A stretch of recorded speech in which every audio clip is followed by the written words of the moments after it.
Kita kembali lanjutkan perbincangan Mas Nyarwi, sulit itukah kemudian tokoh-tokoh partai ini untuk bisa mengkomunikasikan ide-idenya, gagasannya, dikesampingkan hal seperti itu, yang penting itu tadi bagaimana caranya mendulang suara tanpa perlu masyarakat ini tahu apa sih yang ditawarkan oleh partai-partai ini?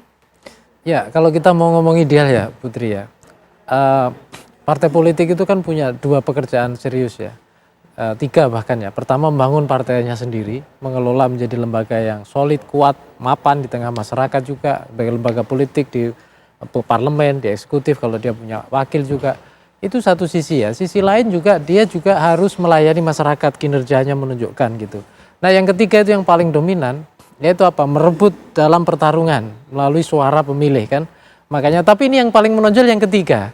Jadi ibarat apa, proses itu langsung apa, pengennya hasilnya ya. Nah, ini kadangkala juga begini. Tadi balik lagi soal diferensiasi, soal branding, positioning partai, kenapa itu sulit gitu ya.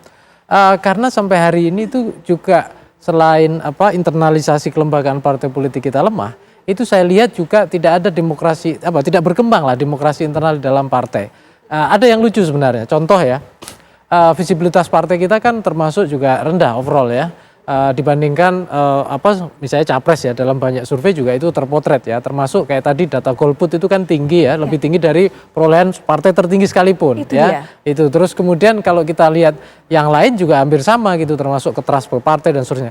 Nah, yang mau saya tekankan itu begini, tadi sebenarnya idenya menarik, bagaimana partai supaya lebih visible. Betul. Ya, ada debat tadi Bung Henry juga menyarankan juga Mbak Titi tadi.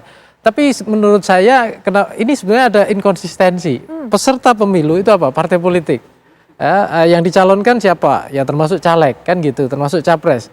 Tapi debatnya ini itu tidak diselenggarakan dengan senternya ke partai politik. Ya, idealnya kan salah satunya misalnya kalau KPU ya memfasilitasi debat ya tentu ada representasi partai juga. Bahkan kalau perlu kenapa cuma capres, kenapa caleg tidak? Tadi kan data apa wawancara di lapangan tadi itu kan sulit mengenal caleg-caleg. Nah, mestinya idealnya kalau kita mau ya, supaya karena demokrasi itu butuh debat. Itu penting juga untuk marketing politik. Kita tahu positioning, kita tahu diferensiasi, kita tahu branding, baik partai maupun kandidatnya. Nah, itu akan lebih visible menurut saya kalau ada debat. Debat caleg misalnya di berbagai level. Tidak harus semua tercover oleh media tentunya ya. Tapi masyarakat kan bisa terlibat. Oh iya, ini yang visinya begini, ini visinya begini.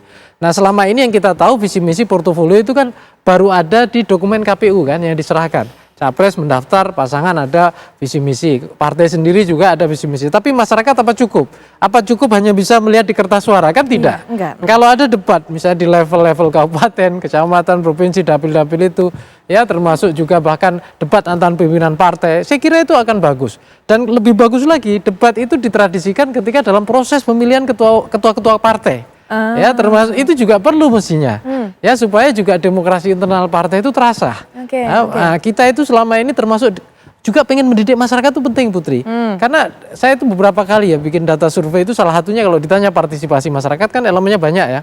Yang paling besar itu masyarakat itu jumlah proporsi untuk partisipasi itu hanya pemilu. Ketika ditanya sejauh mana keinginan untuk terlibat atau tertarik untuk menentukan kebijakan, untuk misalnya bahkan menyumbang dana dalam ini, kecil sekali, di bawah 40%. Tapi begitu partisipasi pemilu itu 90%. Tapi kalau ditanya juga di sana pemilu apa? Salah satunya kewajiban warga negara, termasuk jawaban yang gede. Bukan pengen misalnya menentukan pemimpin yang memimpin yang terpilih itu jawabannya itu angkanya kecil. Artinya masyarakat itu juga perlu dilibatkan secara emosional sehingga someday suatu saat itu kepemilikan dia terhadap partai politik, preferensi dia itu juga menguat gitu. Jadi masyarakat seperti ini hanya memenuhi syarat aja ya, yang penting nyoblos sebagai ya syarat gitu kan. Yang kita saksikan demokrasi kita kelasnya masih seperti itu kan gitu. Ya kan kadang-kadang kita mesti sadari juga sebagai rakyat kita itu dicari negara 5 tahun sekali jam 5 sampai jam 7 sampai jam 12 itu untuk nyoblos tuh. Kalau belum nyoblos dicariin sama Pak RT itu kemana. Selebihnya tuh kita dilupain biasanya.